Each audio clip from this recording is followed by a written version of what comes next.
Did you miss this yesterday, or do you just not want to talk about it? So, in Bristol, 7 men were charged with horrific sexual offences, including rape, against 11 girls. 40 separate charges were brought.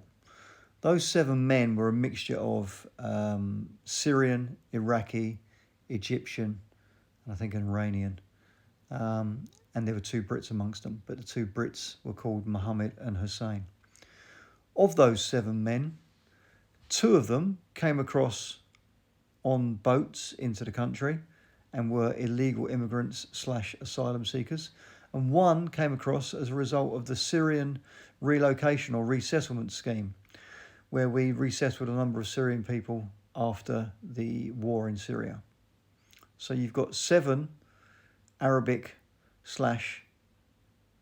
Middle Eastern men, all of them Islamic, I believe, certainly with those sorts of names, and 3 of them effectively illegals in the country who committed some of the worst possible sexual crimes against 11 teenage girls. When are we going to get it into our heads what's going on? When are we going to realise that none of these people should be here? We cannot be letting these types of people into the country. I literally do not care what their background is, and I literally do not care what would happen to them in their own countries if they stayed there. Why should we care? Give me a good reason why we should pay any credence to letting them in. Why should we care? What is more valuable? What is more important? The safety and security of people coming from countries like Syria or Iraq or Afghanistan or Egypt or wherever it might be, or the safety and security of British teenage girls? There can be only one answer to that question unless you're completely deranged. So how much longer do we allow it? I don't care what international law says.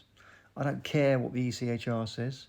I don't care what our relations are with other countries. I don't care what our trade is with other countries.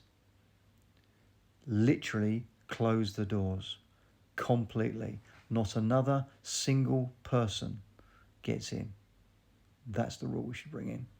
Anything else is tantamount to just allowing this to continue and knowingly allowing it to continue. We have all the evidence we will ever possibly need about what's going on, who's committing these crimes, and what these men are like. And so if you're a politician, I hope a politician gets to see this. I very much doubt that they will.